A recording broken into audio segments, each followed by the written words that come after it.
Эфирде апта соңы маалыматтык аналитикалык программасы. Студияда Дастан Исмаилов, саламатсыздарбы?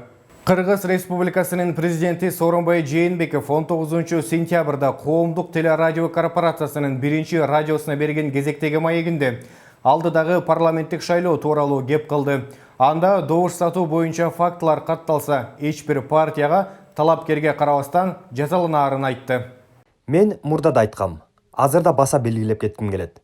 Шайлоону таза, адилет өткөрүү үчүн президент мен тарабымдан талап кылынчу мыйзамдын алкагында милдеттеримдин баарын аткарам. Бирок бул процесс бир гана президент же өкмөттүн борбордук шайлоо комиссиясынан гана көз каранды эмес. Добуш сатпоо маселеси биринчи кезекте партиянын ичиндеги талапкер, андан кийин шайлоочулардан түздөн түз көз каранды. Мен коопсуздук кеңешин атайын ушул шайлоо маселеси боюнча өткөрүп, укук коргоо органдарына тапшырмаларды бердик. Эң негизгиси, кандай гана мыйзам бузуу болбосун, анын ичинде добуш сатуу фактылары боюнча бардык партия талапкерлерге бирдей катуу мамиле камсыздоо деген талап коюлган. Бул боюнча иш аткарылып жатат. Фактылар болсо жазаланат. Жана ошондой эле замандын талабына ылайык азыркы талапкерлерге партияларга үгүт иштерин жүргүзүү жеңил эмес экендигин белгиледи. Азыр талапкерлерге партияларга деле үгүт ишин жүргүзүү жеңил эмес. Анткени биздин коом ачык коом. Шайлоочуну эч нерсе менен таң калтыра албайсың. Баары ачык, маалымат булак ачык. Эч нерсе жашыруун эмес. Ушундай шартта шайлоочунун көңүлүн алуу, бурдуруу оңой иш эмес. Аларды мен түшүнүп турам. Биздин элибиздин саясаттан толук маалыматы бар. Мен айтат элем, биздин элибиз чыныгы такшалган шайлоочу. Мына ушул кийин баары бир жыйынтыгын берет деп ишенем.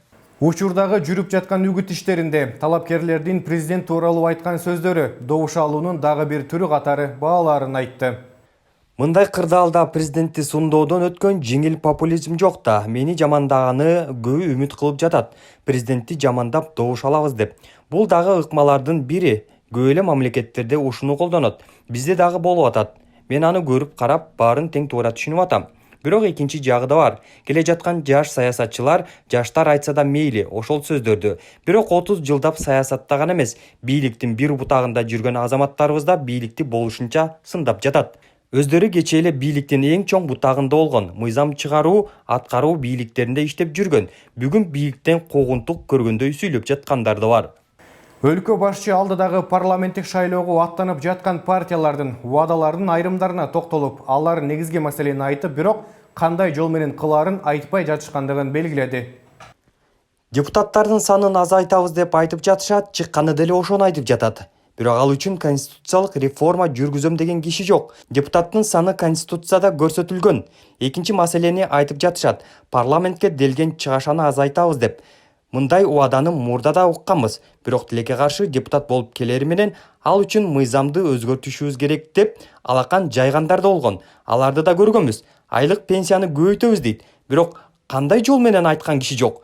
Жана ошондой эле президент Коомдук телерадио корпорациясында өткөн аптада парламентке аттанып жаткан жаш талапкерлердин теле дебаттарын көргөндүгүн айтып, ушундай жаштарыбыз парламентке келсе, санариптештирүү, аймактарды өнүктүрүү саясаты колдоо табат деген ишеничи бар экендигин белгиледи. Борбордук шайлоо комиссиясы парламенттик шайлоого катышып жаткан партиялардын фондуна түшкөн каражат жана анын чыгымдалышы тууралуу маалымат жарыялады. Документке 11 сентябрга чейинки маалыматтар жазылган. Биримдик партиясына келип түшкөн каражат 97 миллион 399 миң 900 сом. Чыгымдалганы 86 миллион 753 миң 491 сом. Мекенчил партиясы келип түшкөнү 86 миллион 753 миң 491 сом. Чыгымдалганы 10 миллион 785 миң 669 сом. Ыйман Нуру партиясы келип түшкөнү 6 миллион 500 миң 300 сом. Чыгымдалганы 6 миллион 395 миң 750 сом. Мекеним Кыргызстан партиясы келип түшкөнү 94 миллион 180 миң 238 сом. Чыгымдалганы 90 миллион 445 миң 319 сом. Реформа партиясы келип түшкөн каражат 7 миллион 72 миң 542 сом. Чыгымдалганы 6 миллион 508 миң 830 сом.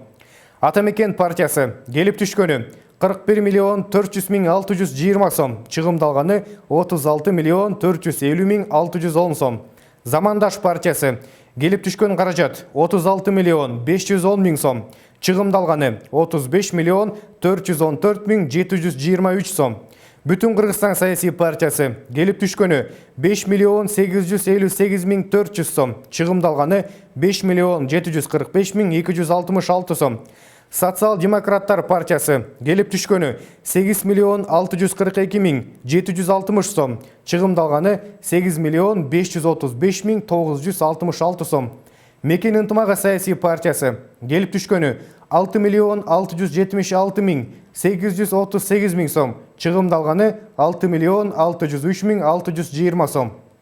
Афганистан согушунун ардагерлери жана ушул сыяктуу кагышууларга катышкандардын саясий партиясы келип түшкөн каражат 9 миллион 319 миң 500 сом, чыгымдалганы 9 миллион 303 миң 665 сом.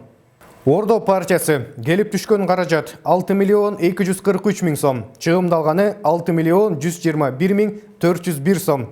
Бир бол саясий партиясы келип түшкөн каражат 34 миллион 189 миң 156 сом, чыгымдалганы 33 миллион 865 миң 396 сом.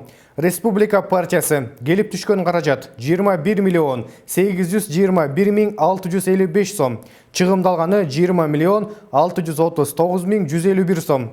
Кыргызстан партиясы келип түшкөн каражат 71 миллион 579 миң 622 сом, чыгымдалганы 71 миллион 461 миң 368 сом.